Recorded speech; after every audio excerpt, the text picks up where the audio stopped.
बिस्मिल्लाहिर्रहमानिर्रहीम। अस्सलामुअलैकुम मेरी यूट्यूब फैमिली। उम्मीद करती हूँ आप सब खैरियत से होंगे। जी हाँ, अल्हम्दुलिल्लाह हम सब भी खैरियत से हैं। तो व्यूअर्स, आज जो मैं आपके साथ रमज़ान स्पेशल के तौर पर रेसिपी शेयर करने लगी हूँ वो एक यूनिक रेसिपी है जो यकीनन आपको पसंद आएगी। तो ये देखने के लिए कि रमज़ान स्पेशल रेसिपीज़ में क्या क्या चीज़ें डालूँगी, किस तरीके से बनाऊँगी, आपने मेरे साथ यूँ ही एंड तक बने रहना है। रेसिपी को लाइक करना है, शेयर करना है और कमेंट्स करने हैं। इसके अलावा जिन्होंने मेरे चैनल को सब्सक्राइब कर दिया उनको बहुत शुक्रिया। जिन्होंने सब्सक्राइब नहीं किया प्लीज़ वो वीडियो को एंड तक देखें और चैनल को सब्सक्राइब करें।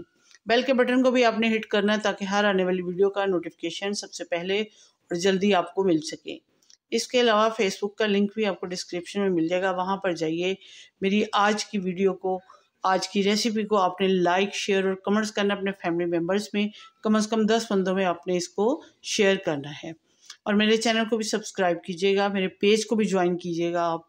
तो बने रहेगा यूनिक रेसिपी देखने के लिए मेरे साथ एंड तक यूं ही। जी तो व्यूअर्स, सबसे पहले मैंने कढ़ाई के अंदर पानी लिया है। जी तो पानी को गर्म होने के लिए रखा हुआ है मैंने। इसमें ½ टीस्पून नमक डालती हूँ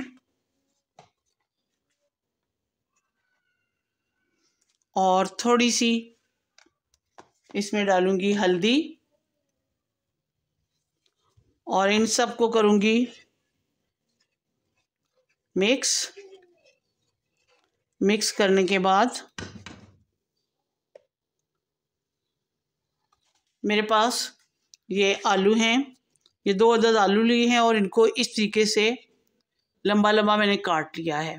थोड़ा मोटा रखना है मोटाई में। और इनको 2 से 3 मिनट के लिए इसमें बॉईल करूंगी।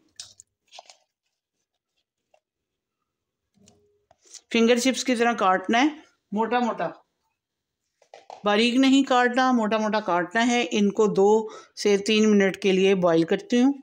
बॉईल करने के बाद आपसे मिलती हूँ कि क्या करना है मज़ीद, अगला स्टेप क्या होगा मेरा।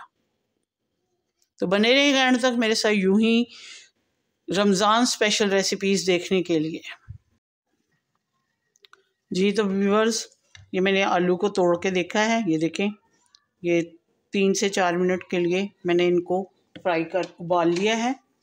जैसे ही अब ये कंप्लीट हो रहे हैं, अब इसका पानी निकाल के तो अगला स्टेप आपके साथ शेयर करती हूँ।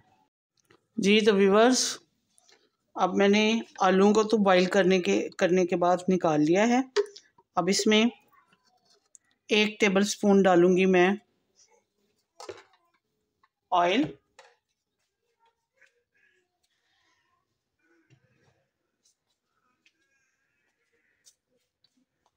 और 1 टीस्पून डालूंगी इसमें मेरे पास है जीरे का। ये वैसे भी भुना हुआ ज़ीरा है, ड्राई रोस्ट किया हुआ है। तो इसके अंदर अब मैं डालूंगी ये 3 अदद लहसुन की कलियां थी जिनको बारीक बारीक चॉप किया हुआ मैंने। बस इसका कच्चापन ख़त्म करती हूँ। जैसे ही इसका कच्चापन ख़त्म होता है तो अगला स्टेप आपके साथ शेयर करती हूँ कि क्या करना है। जी तो व्यूअर्स, ये देखें गोल्डन सी हो गई हैं। अब मेरे पास 1 अदद चॉप किया हुआ प्याज है, बारीक बारीक चॉप किया हुआ फाइनली।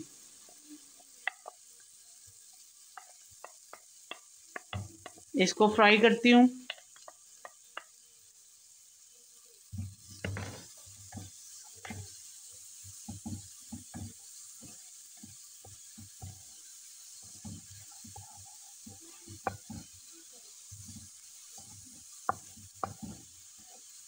और इसके साथ ही मेरे पास है गाजर। 1 अदद गाजर ली है मैंने, इसको भी फाइनली बारीक बारीक चॉप किया हुआ है। आप चाहें तो इसको कद्दूकश भी कर सकते हैं,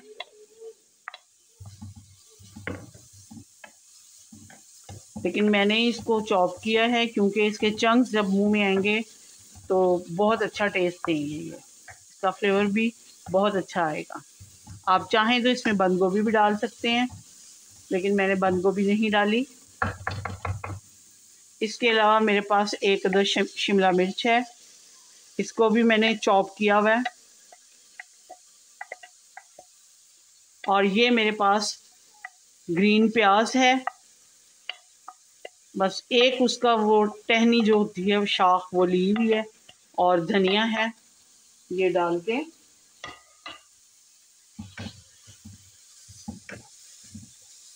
इसको 1 से 2 मिनट के लिए फ्राई कर लेते हैं सारी चीज़ों को।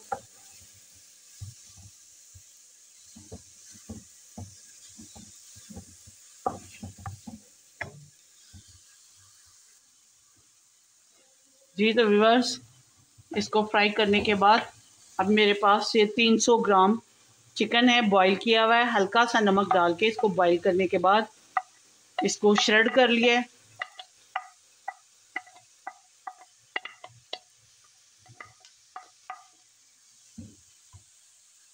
इसके साथ ही मेरे पास कुछ स्पाइसेस हैं। चिली फ्लेक्स है, मोटी कुटी हुई जो होती है दरदरा मिर्च। उसके बाद सुरख मिर्च का पाउडर है, अपने टेस्ट के मुताबिक इसको सेट कर लीजिएगा आप। पिसा हुआ धनिया है, फ्लेवर के लिए काली मिर्च है, नमक है अपने टेस्ट के मुताबिक डाल लीजिएगा। चाट मसाला है, इसका फ्लेवर बड़ा अच्छा आएगा। और ये फूड कलर थोड़ा सा डाल देंगे इसके अंदर। इन सब को डाल के मिक्स कर लेती हूँ।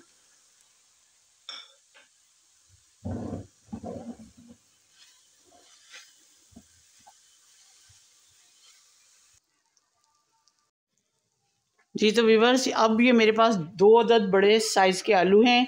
इनको मैंने बिल्कुल उसमें कर लिया है, कद्दूकश कर लिया है। इसके अंदर अब ये सारा जो मटेरियल तैयार किया है इसको निकाल के मिक्स करती हूँ।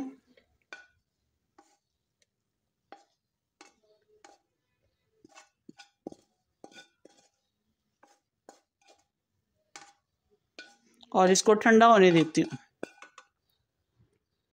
जी तो ये सारा मिक्स करने के बाद अब इसके अंदर कुछ मज़ीद स्पाइसेस डालते हैं। ये चिली सॉस है, ये जिसके साथ सालन निकालते हैं ना, डोंगों में रखते हैं स्पून, वो वाला एक स्पून भर कर डालूंगी। जी तो सोया सॉस है, ये भी 1 टेबल स्पून भर कर डालूंगी। उसके बाद ये मेरे पास है केचप, 1 टेबल स्पून भर कर केचप डालते हैं इसके अंदर।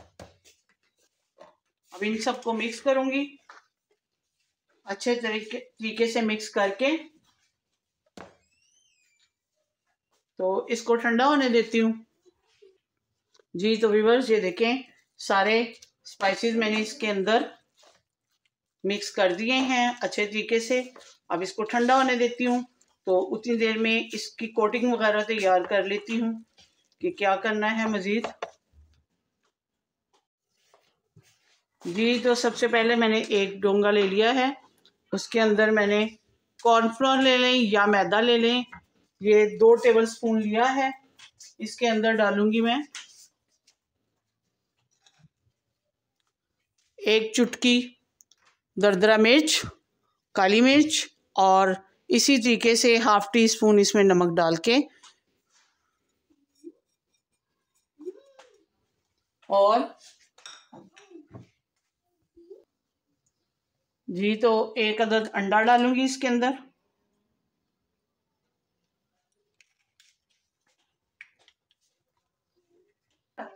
और इसके अंदर अब दूध के साथ इसको इसकी पतली पतली सी एक कोटिंग बनाएंगे, तैयार करेंगे।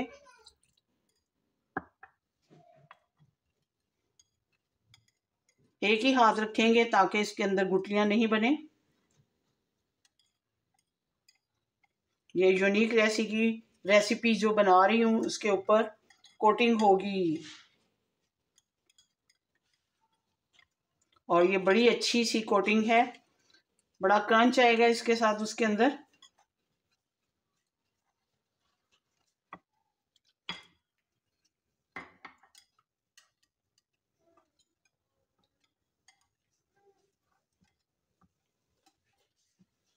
जी तो व्यूअर्स, इसके अलावा अब मेरे पास है मोटे मोटे क्रम्स हैं, मोटे मोटे वाले, बारीक नहीं, मोटे वाले लगाने हैं आपने। इन क्रम्स को भी एक साइड पे रख लेते हैं क्योंकि ये भी तैयार है। उसके अलावा इसकी कोटिंग भी तैयार है। अब सारा जो काम है रेसिपी का, वो यूनिक रेसिपी जो आलू बॉईल किए थे और जो सारा मटेरियल बनाया था, वो इनको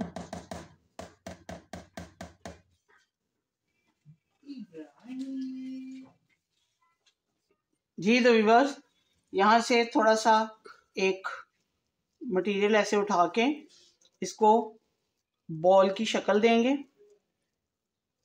ये देखें, ये जैसे ही बॉल की एक शक्ल बन जाएगी तो इधर से जो बॉईल किए हुए फिंगर चिप्स की तरह आलू बनाए हैं उनको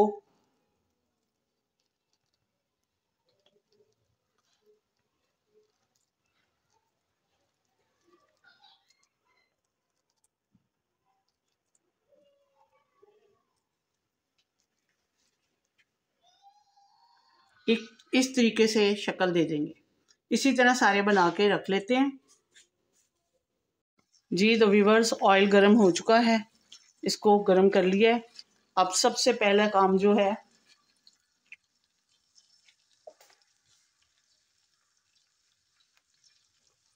ये जो अंडे के साथ मैंने कोटिंग बनाई है इसके अंदर इसको डिप करेंगे। डिप करने के बाद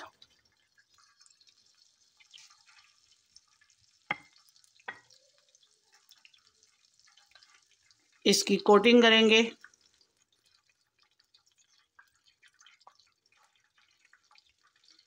एक अच्छी सी इसकी कोटिंग हो जाएगी इस तरह। तो फिर इसको बिस्मिल्लाह इसके अंदर डाल देंगे। इसी तरह सारे डाल लेती हूँ। तो तेज़ आंच पे आपने करने हैं ताकि बस ये सिर्फ इसको कलर देना है, बाकी तैयार है। तो अगला स्टेप आपके साथ शेयर करती हूँ। जी तो व्यूअर्स, ये देखें, एक तरफ से कलर आ चुका है, दूसरी तरफ से भी। जैसे ही इसका कलर कंप्लीट होता है तो फिर मैं आपको डिश आउट करके मिलती हूँ। बस इसको कलर देना है और डिश आउट करना है, और आपने इफ्तारी में इसके साथ रोज़ा इफ्तार करना है और एंजॉय करना है। जी तो viewers, Ramzan special recipes serial जो चल रही है उसकी यूनिक रेसिपी तैयार हो चुकी है। ये स्नैक्स के तौर पे भी आप बच्चों को लंच बॉक्स में दे सकते हैं और इफ्तारी में भी इसको आप रोज़ा इफ्तार कर सकते हैं। आप केचप के साथ खाएं या चटपटी चटनी के साथ, खट्टी मीठी चटनी के साथ या रायते के साथ, ये आपके अपने टेस्ट के ऊपर है। आज की रेसिपी यकीनन आपको पसंद आई होगी। अगर पसंद आती है तो ज़्यादा से ज़्यादा लाइक, शेयर और कमेंट्स कर दीजिएगा। मिलती हूँ किसी अच्छी सी रेसिपी के साथ। ज़िंदगी रही तो इंशाअल्लाह फिर मुलाकात होगी। अपनी इबादत में मुझे और फैमिली को याद रखिएगा। अल्लाह आपका हमें नासिर हो। इजाज़त दीजिए। अल्लाह हाफ़िज़।